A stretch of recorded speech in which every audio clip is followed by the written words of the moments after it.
Guru perempuan itu bermaksud membantu siswanya menghentikan mimisan. Tanpa diduga, dia menciumnya. Hormon-hormon datang seperti air pasang. Dia tidak berdaya untuk menolak. Setelah selesai bekerja, dia menyuruh Will keluar sebentar. Dan aku bersembunyi di kamarku sambil menangis. Air matanya bukan karena tabu. Ini melegakan dari kelelahan bertahun-tahun.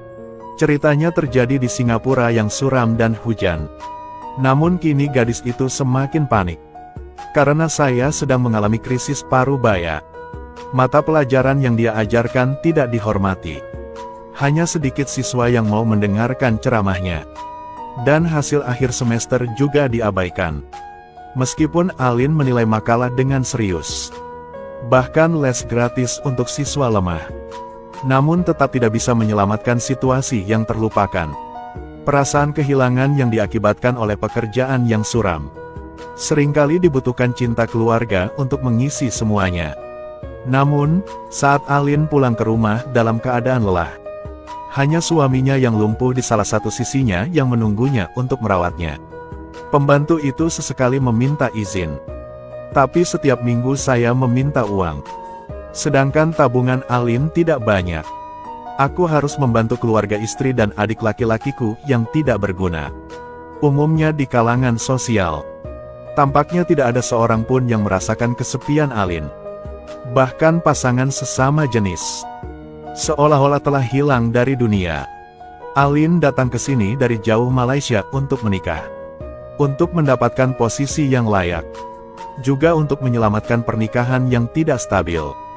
Dia terpaksa menaruh harapannya pada anak-anaknya. Namun, dia telah menikah dengan suaminya selama 8 tahun. Perut masih tidak bergetar. Selama bertahun-tahun, Alin tidak menyerah. Dia terus-menerus menyuntikkan obat untuk merangsang ovulasi. Tunggu suami Anda pulang larut malam di waktu yang tepat. Namun, setiap kali dia pulang dalam keadaan mabuk. Jelas menghindari kehidupan pernikahan. Dokter bilang aku harus tetap mencobanya. Sudah mencoba selama 8 tahun dan tidak ada apa-apa. Apakah Anda masih ingin punya anak? Hari ini sedang tidak mood. Alin tidak punya pilihan selain melakukan inseminasi eksperimental.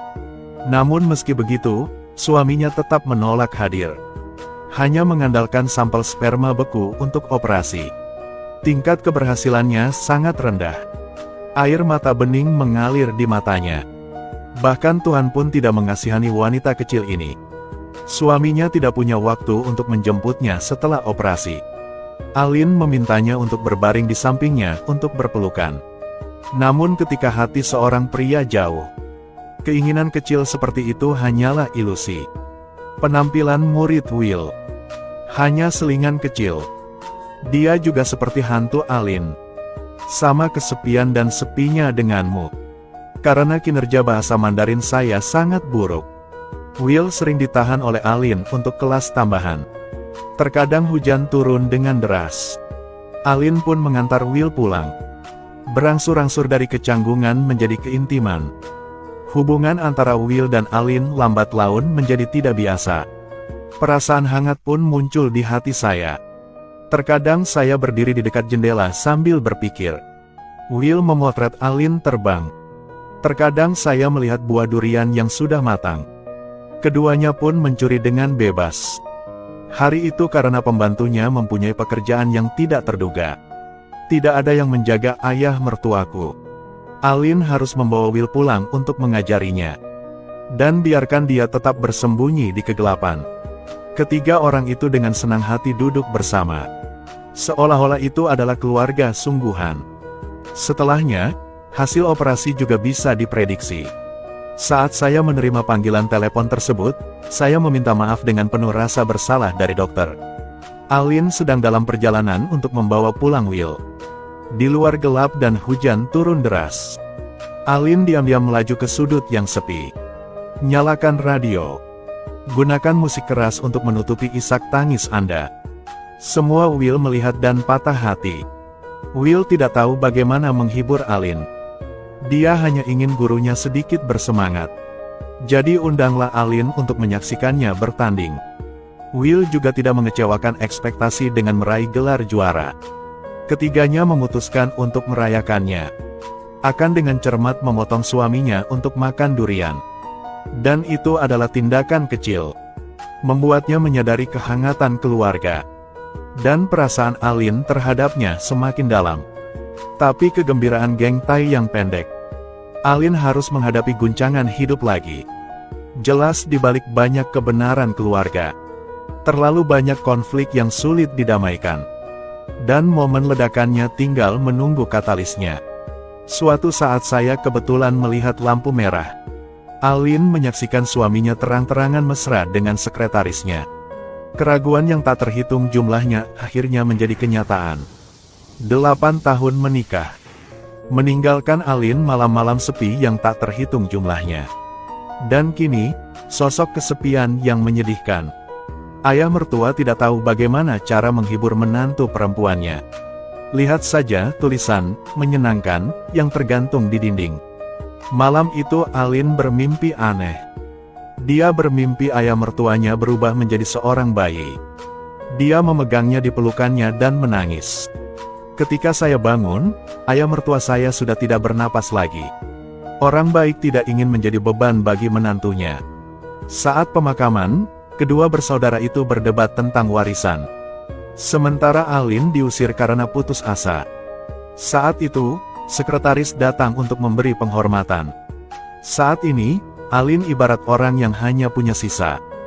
Hubungan antara suami dan anak berusia 5 tahun. Membuat Alin semakin terhina. Di tengah malam, saya melihat kata, "Raja," di dinding. Hati Alin seperti hujan yang turun. Beberapa hari kemudian, tragedi akhirnya terjadi. Alin sedang dalam perjalanan untuk membawa pulang Will.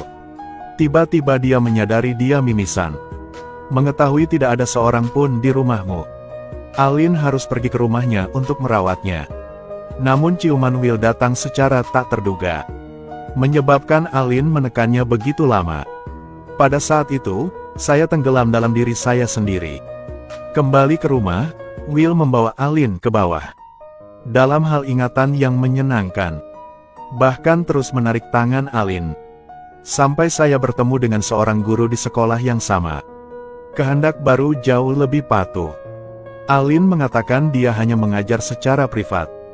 Hanya menyembunyikan cinta yang tabu. Tapi aku tidak mengharapkan kata itu. Will berperilaku lebih menantang. Memanfaatkan waktu Alin di pertemuan tersebut. Dia duduk diam menunggu di meja guru. Bahkan di depan umum. Menarik tangannya, tindakan tersebut menyebabkan Alin berjuang secara internal. Alin harus menyeret Will ke sudut. Tolong berhenti bertingkah gila. Akankah amarahnya menjadi gila? Dalam perjalanan pulang, saya bahkan mengulurkan tangan. Keesokan harinya Alin berangkat kerja dengan bus. Saya tidak sengaja bertemu Will lagi. Will duduk di sebelahnya, kekasihnya ingin memegang tangannya. Alin harus menyerah. Menyembunyikan rahasia yang sulit di bawah file. Namun rahasianya segera terungkap. Siswa melihat foto yang diambil secara diam-diam oleh Will. Kepala sekolah mengeluarkan mereka berdua dari sekolah. Untuk alasan yang mempengaruhi gambar. Keduanya memutuskan untuk memutuskan ikatan kejam itu. Will sengsara dan dilarikan ke tengah hujan lebat. Pertama kalinya aku putus dengan seseorang. Bisakah kamu membuatnya tak terlupakan?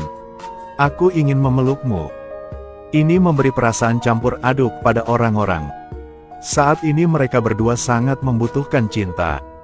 Tenang, Alin memutuskan untuk mencium. Namun sang suami hanya memberi satu syarat. Sampel sperma beku miliknya tidak dapat digunakan lagi. Yakinlah, saya tidak akan menggunakannya lagi. Kemasi barang-barangmu pulang, Alin. Secara tidak sengaja menemukan tongkat tes kehamilan yang masih utuh. Dia secara tidak sadar memeriksanya. Berikutnya terdengar tangisan yang menyedihkan. Ini adalah godaan terbesar takdir. Akhirnya Alin kembali ke tanah kelahirannya. Langit Malaysia tak lagi suram dan hujan. Sinar matahari yang hangat menyentuh wajahnya. Dia sepertinya telah kehilangan segalanya. tapi tersenyum lembut dan tenang. Apakah menurut Anda bayinya akan lahir?